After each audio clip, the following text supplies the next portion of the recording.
Саламатсыздар ма, құрметті 7 сынып оқушылары. Бүгін бізде физика сабағы. Сабақтың тақырыбы кинетикалық және потенциалдық энергия. Оқу мақсаты механик энергияның екі түрін ажырату, кинетик энергияның формуласын есептеп шығаруда қолдану. Сабақтың мақсаты механик энергияның екі түрін ажырату, кинетик энергияның формуласын есептеп шығаруда қолдану.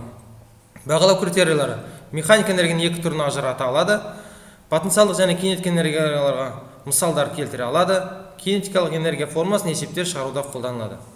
Суретте көріп отырғаныңыздай, 4 жағдаят берілген, 4 өмірде кездесетін.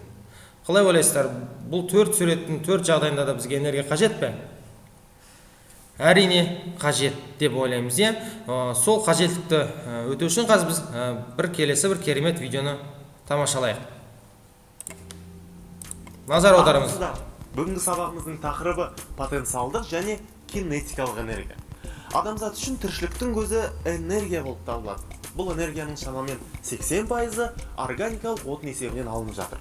Ал органикалық отын, яғни мұнай, газ, көмір және басқаларының жер қойнауындағы қоры күннен күнге азайып барады. Сол себепті барлық әлемде энергияны пайдалануды үнемдеу мәселесі көптеп талқылануда. Сонымен өмірімізде маңызды орын алып жатқан энергия ұғымы нені білдіреді? Бұл сұрақтың жауабын келесі бейнематериалдан біле аласыздар. Энергия материя қозғалысының әртүрлі формасының жалпы өлшеуіші. Материя қозғалысының әртүрлі формалары бір-біріне айналып, түрленіп отырады. Энергияның екі түрі бар: кинетикалық және потенциалдық. Потенциалдық энергия деп әртүрлі денелердің немесе бір дене бөліктерінің өзара орналасуы бойынша анықталатын энергияны айтады. Кинетикалық энергия деп денелердің қозғалу салдарынан туындайтын энергияны айтады. Мысалы, жаңбыр тамшысы жер бетіне түскен кезде 70 мегаджоуль мөлшеріндегі қуатқа ие болады. Ал шыбын терезе шынысына соғылған кезде босап шығатын энергия мөлшері 1 мегаджоульға тең. Тұңғыс метеориті түскен кездегі босап шыққан энергия 10 миллион найзағай бөліп шығаратын энергия мөлшеріне теңеседі. Жақсы, рахмет балалар. Видеода көріп отырғаныңыздай, сіздер энергияның қолдану аясы өте кең. Бұл қарапайым үлкен материядан бастап күнделікті өмірдегі жаңбыр тамшысына дейін энергия қажет етеді екен. Әрі қарай энергия сонымен дененің жұмыс істеуге қабілеттілігінің өлшемі болып табылады. Энергия жұмыс сияқты бізде джоульмен есептелінеді.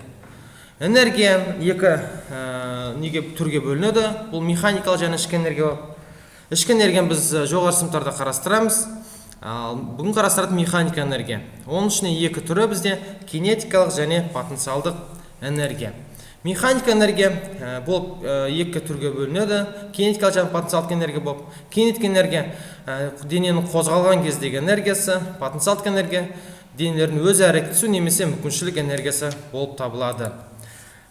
Сонымен кинетик энергия дегеніміз дененің қозғалу салдарынан туындайтын энергияны айтамыз. Грекше кинетикос қозғалыс деген мағынаны білдіреді. Мұндағы ЕК дегеніміз кинетик энергия өлшем бірлігі джоуль, М дегеніміз дененің массасы өлшем бірлігі килограмм, және В дегеніміз дененің жылдамдығы өлшем бірлігі метр бөлінген секунд. Әрі қарай потенциалдық энергия. Ол әртүрлі денелердің немесе бір дене бөліктерінің өзара орналасу бойынша анықталатын энергия. Грекше потенция дегеніміз мүмкіншілік деген мағынаны білдіреді. Мұндағы ЕП дегеніміз потенциалдық энергия өлшем бірлігі джоуль, М дегеніміз дененің массасы өлшем бірлігі килограмм, G дегеніміз дененің еркін түсуіндегі өлшем бірлігі ньютон бөлінген килограмм, және H дегеніміз ол дененің нөлдік деңгейдегі қатысты дененің белгілі биіктігі. Яғни алдындағы видео бойынша тамшының мысалы белгілі биіктен құлауын айтуға болады. Әрі қарай сіздерге бір мысал берілген. Бұл шығармаш тапсырманы мен сіздерге орындаймын. Тапсырмада мынандай шарт берілген: массасы 2 тонна автомобиль 72 км/сағат жылдамдықпен қозғалады. Автомобильдің кинетик энергиясын анықтаңыз. Сонымен есептің шығару бойынша бізге мынандай дескрипторлар берілген. Бізге берілгенін жазуымыз керек, ХБЖ-ға аударуымыз керек. Содан соң кинетик энергияның формасын жазып, автомобильдің кинетик энергиясын есептеуіміз керек. Мысалда қысқаша берілгенін былай жазуға болады. Яғни бізде берілгенін білеміз, және дененің массасын біз автомобиль массасын М әрпімен білеміз. Бізде 2 тонна. Жылдамдықты біз VR мен белгілейміз. 72 км/сағат бізге табу керек кинетика энергияны. Халықаралық бүліктер жүйесіне аудару үшін біз тоннаны килограммға аудардық, яғни 2000 кг 72 км/сағатты метр секундқа аудардық, 20 метр секунд. Оны аудару үшін сіздер алдындағы тараудан білесіздер, біз кез келген жылдамдықтың мәнін 3,6-ға бөлеміз. Сонда шыққан мән бізде жылдамдықтың ХБЖ-да аударылу мәні болып табылады.